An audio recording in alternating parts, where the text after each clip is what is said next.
You may forget many things after this video, but let me start with a line Sappho herself wrote more than 2,500 years ago. Someone, in some future time, will think of us. She was right. Today, we are that future time. We still say her name. We still read the shreds of her poems. And we still argue about who she really was. Was Sappho a radical queer icon? A respectable aristocrat teaching young women? A tragic lover who leapt off a cliff for a man? Or is that last part just a very old piece of gossip that refuses to die? In this video, we're going to do something honest and a little dangerous. We will strip away the later myths, the fan fiction, and the moral panics, and look at what the sources actually allow us to say about Sappho of Lesbos, and what they do not. We'll see how a woman born on a small Aegean island around 630 BCE became so famous that Plato called her the 10th Muse, how most of her 10,000 lines of poetry were destroyed, and why only one complete poem survives today, how her name and her birthplace gave us the modern words sapphic and lesbian, and why, even in fragmentary form, her voice still feels shockingly intimate, vulnerable, and modern. By the end, you'll see why a handful of broken lines on fragile papyrus have outlived empires, and why Sappho's words still echo in every love poem written after her. Before we talk about legacy, we need to talk about evidence.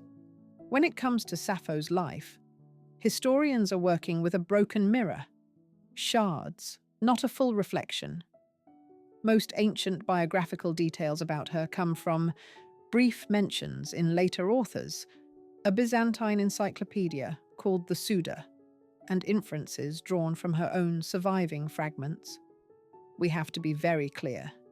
Even basic things, her exact birth year, her parents' names, the details of her family life, are not 100% secure. Different ancient sources disagree, and many were written centuries after she died. But within those limits, here's what most modern scholars consider reasonably likely.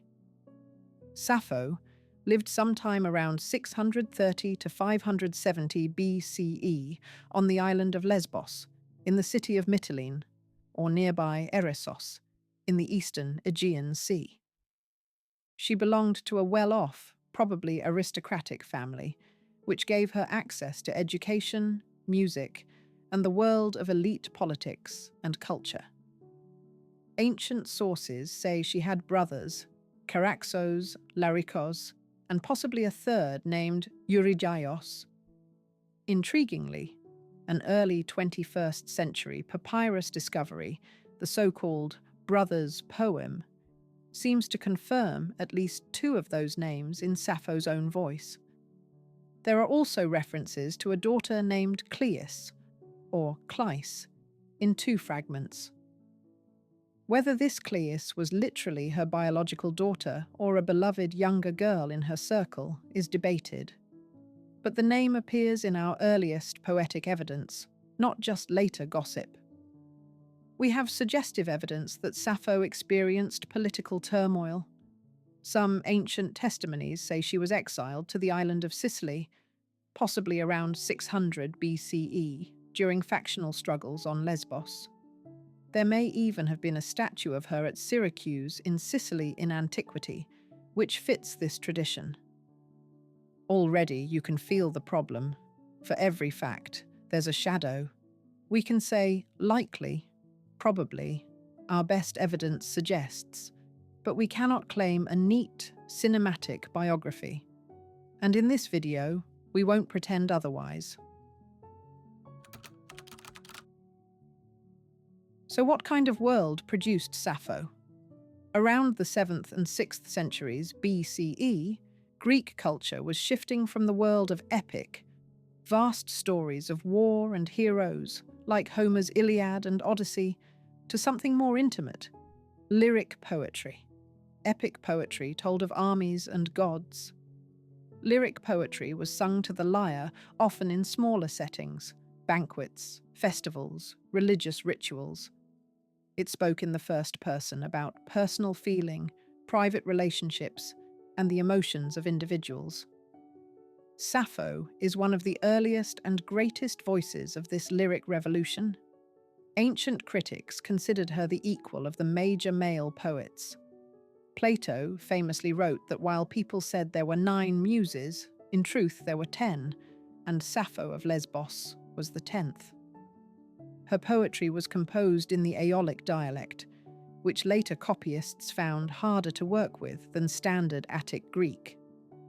Ironically, the beauty of her local dialect may have contributed to the later loss of her work, as scribes chose not to copy what they struggled to read. In antiquity, however, she was a superstar. There were at least 9 books of her poems circulating, thousands of lines. She was quoted by philosophers, admired by Hellenistic scholars, and placed in the official canon of the 9 lyric poets, an elite list that mirrored the 9 muses. Her poems were meant to be heard, not silently read. Hymn-like addresses to gods, love songs, epithalamia, wedding songs, and more. Ancient commentators even attribute to her certain musical innovations, specific modes, and perhaps instruments, though the details are difficult to verify with certainty across all sources. What we can say with confidence is this: Sappho's poetry was central to the soundscape of archaic Greece. She was not a marginal, obscure figure. She was at the center of the culture. Here is the tragic part. Almost all of it is gone. Modern scholars estimate that Sappho may have composed around 10,000 lines of poetry. Today, we have roughly 650 lines, and most of those are broken, incomplete, or reconstructed from overlapping papyrus scraps. Only one poem is preserved in full beyond reasonable doubt, the so-called Ode to Aphrodite, sometimes called Fragment 1 in modern editions. In it, Sappho calls on the goddess of love to help her in a crisis of desire. The voice is urgent, intimate, painfully human, and also formally sophisticated. Why did so much disappear? Several forces came together over centuries. Material fragility. Sappho's poems were written on papyrus and later on medieval manuscripts. These materials decay, burn, or are simply not recopied. Any text from antiquity had to be constantly hand-copied to survive. Dialect and tastes. Her Aeolic Greek was harder for later, mostly Attic-trained copyists. As Latin-speaking Christian Europe became the dominant cultural center, texts that were difficult to read and that didn't fit current tastes were less likely to be copied. Moral censorship. There is some evidence that Sappho's work, perceived as erotically charged and associated with love between women, was specifically targeted. Later, Christian authors expressed discomfort or hostility toward her poetry. There are medieval reports of church authorities ordering her works destroyed, although the exact scale and timing are debated. Sheer chance. Many works of many authors have been lost without any deliberate censorship. Sappho's case is extreme not because she was uniquely persecuted, but because her work was precariously transmitted and then further damaged by moral anxiety and neglect. What we now read often comes from the trash heaps of ancient Egypt, literally. Many Sappho fragments were found at Oxyrhynchus, where discarded papyri survived in the dry sand, and from mummy cartonnage, where old texts were recycled as papier-mâché for funerary masks. The result is that Sappho's surviving oeuvre looks like a bombed-out city, one standing building, a few recognizable streets, and then rubble. When we quote her, We're often quoting a single complete line with gaps before and after it. And yet, those fragments are enough to feel a personality. What do those fragments actually say? First, a crucial disclaimer. Sappho wrote about intense emotional experiences involving women. That much is clear from the Greek itself. But we cannot reconstruct her entire sexuality or social life from poetic I statements. Poetry is not a diary. It is shaped, stylized, and performative. With that said, the surviving lines are remarkably frank. In one famous fragment, often numbered 31, Sappho describes watching a woman she loves speaking with a man. She says that man seems to her like a god because he can sit close and listen to that woman's sweet voice and laughter. Sappho, meanwhile, is physically overwhelmed by desire. Her tongue breaks, fire runs under her skin, she can't see straight, her ears buzz, sweat pours down her, and she turns greener than grass with jealousy. Even in fragmentary translations, this reads like the inner monologue of someone in the grip of a crush, so strong it feels like a medical emergency. The gender of the beloved is female in the original Greek. This is not a neutral love poem later reinterpreted. The pronouns, adjectives, and grammar are explicit. Other fragments name or describe specific women: Anactoria, Atthis, Gongula, and others. They show affection, longing, sometimes the pain of separation. It is not an accident that modern queer communities have claimed Sappho as an ancestor. The words sapphic and lesbian emerge directly from her legacy. Sapphic from her name, lesbian from her home island of Lesbos, eventually shifting from an ancient geographic label to a modern sexual one. But Sappho's poetry is not only erotic. We also see poems of family affection, including reference to her daughter Cleis, religious hymns honoring Aphrodite and other deities, and verses that may have been part of wedding rituals sung by choruses of young women. Many scholars think Sappho was involved in a thiasos, an informal community or circle of young women, possibly with educational and religious functions, a space where elite girls learned music, poetry, and social graces before marriage. The evidence for a formal girls' school run by Sappho, as you sometimes see in 19th century books, is shaky. It likely exaggerates or misinterprets more modest ancient hints. What we can say is this: Sappho's world was one where women's voices, at least within certain privileged circles, could be cultivated and performed. Her poetry reflects intimacy between women, emotional, intellectual, erotic, in a way that is almost unique in surviving Greek literature of her time. That is one reason she matters so much. Now we have to confront some of the most stubborn stories about Sappho and be very blunt about what is not supported by good evidence. Myth 1. Sappho killed herself by jumping off a cliff for love of a man named Phaon. This is one of the most famous tales. Sappho, hopelessly in love with a handsome ferryman named Phaon, throws herself off the Leucadian cliffs and dies. It appears in later Greek and Roman literature and became a popular theme in art and drama. But when historians trace the story back, it looks extremely weak. The earliest versions come from comic poets and much later authors who often used Sappho as a stock character in jokes and moralizing anecdotes. Already in antiquity, serious writers like Strabo expressed skepticism about the Phaon suicide story. Modern scholars overwhelmingly view it as a legend, likely a dramatic invention that plays with the idea of love-mad poets and the Leucadian rock as a lover's leap, a place associated with myths about Aphrodite and Adonis, not with sober historiography. There is no reliable contemporary evidence that Sappho committed suicide for Phaon. Most likely she died of natural causes at an older age, but even that we cannot prove with certainty. Myth 2. We know Sappho's exact husband's name and respectable heterosexual marriage life. Ancient sources sometimes claim she was married to a man named Cercilas from the island of Andros, a detail that conveniently reads like a dirty joke, since the Greek elements of the name and island were used in sexual wordplay in comedy.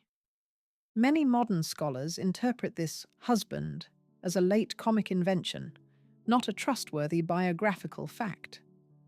We do have references to a daughter, Clais, in poems that appear genuinely ancient, so it is entirely possible, even likely, that Sappho had some form of family life and possibly a male partner at some point. But the exact image of a neat, documented marriage to a specific named husband is not securely grounded. Myth 3. Sappho ran a formal finishing school for aristocratic girls, exactly like a 19th century boarding school.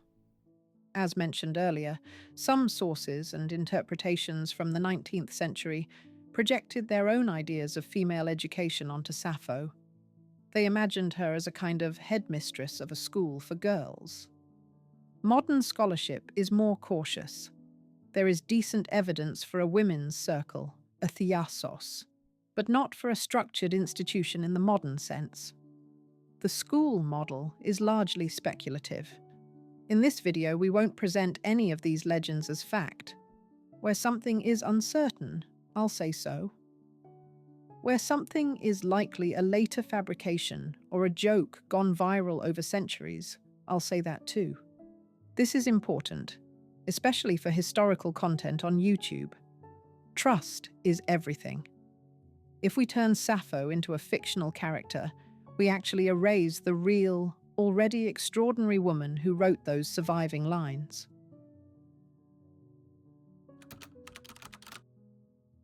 Given how fragmentary Sappho's work is, you might be wondering, how do we know what we know?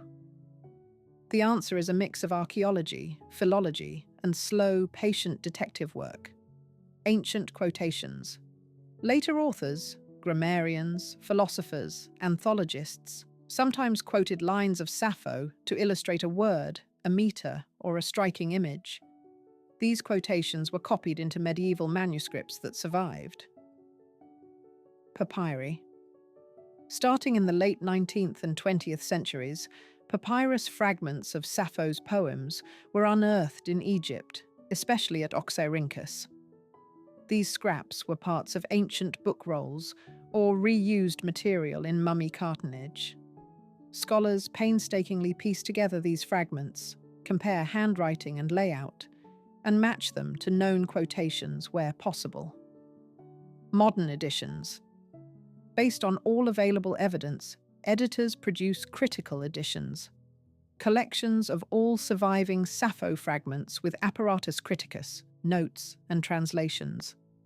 These are updated whenever new pieces are discovered, such as the significant finds published in 2004 and 2014. Every line you see today has passed through multiple layers of transmission: Sappho's original performance, ancient written copies, reuse or decay, modern discovery, decipherment, and editorial reconstruction. That means modern translators have to make choices: how to restore missing words, how to render Greek into modern languages, where to leave gaps. Different translations can feel quite different in tone: minimalistic, lush, literal, or interpretive. But across these differences, certain qualities shine through. Immediacy.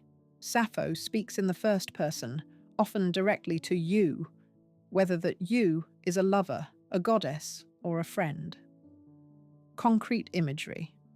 She doesn't just say, "I'm sad." She says her tongue breaks, her ears roar, her skin burns, she trembles. Emotion is embodied. Economy. In just a few words, she can sketch a whole psychological scene, the sound of laughter, the flash of jealousy, the ache of memory. This is why, even in fragments, she can still hit so hard. So, why does Sappho matter now, beyond the fact that her name appears in dictionary entries for sapphic and lesbian? First, she is one of the earliest named women writers in Western literature whose own words survive, however partially. That alone would be enough to make her historically significant. Second, she expanded what poetry could do. In a culture that celebrated heroes and kings, she honored private feeling, the shock of first love, the bitterness of rejection, the sweetness of shared memory. She turned the inner life of a woman into material worthy of song, and she did it so well that male philosophers centuries later still quoted her with awe. Third, she shows us that the history of sexuality is far more complex than many modern stereotypes. Her poems testify that love between women was thinkable, representable, and artistically celebrated in archaic Greece, even if later societies tried to minimize, sanitize, or erase that dimension of her life and work. Fourth, she is a case study in how cultural memory works and fails. Her fame in antiquity did not guarantee the survival of her texts. Canonization can be undone by centuries of neglect, shifting tastes, and institutional power. The partial survival of Sappho is a reminder that our picture of the past is shaped as much by loss as by preservation. Finally, she is simply a great poet. When you read the Ode to Aphrodite, you meet someone who is tired, heart-sore, and still defiant, calling on the goddess as an old ally. When you read Fragment 31, you feel the physical panic of jealousy. When you read her fragments about aging, like the new Sappho on growing old and losing youth, you hear a woman refusing to deny time, yet insisting that her love for beauty gives life meaning until the end. All of this, from a voice that speaks to us mostly in torn lines and half sentences. She once wrote, "You may forget, but let me tell you this. Someone in some future time will think of us. The fact that you are watching this video and that we are reconstructing her life and poetry from scraps is living proof that she was right."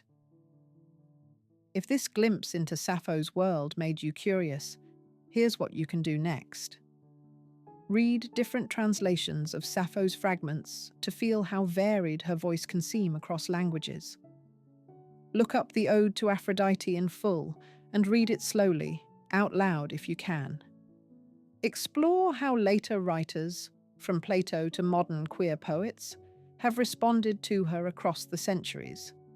And if you want more honest, source-based stories about women whose names history tried to erase, you know what to do. Like this video if it challenged the way you imagined the ancient world. Subscribe if you want to meet more women in history whose words and whose lives still echo in ours. And in the comments, tell us, which surviving line of Sappho speaks to you the most and why? Because every time we quote her, every time we say her name, we prove her prophecy correct. Someone in some future time will think of us.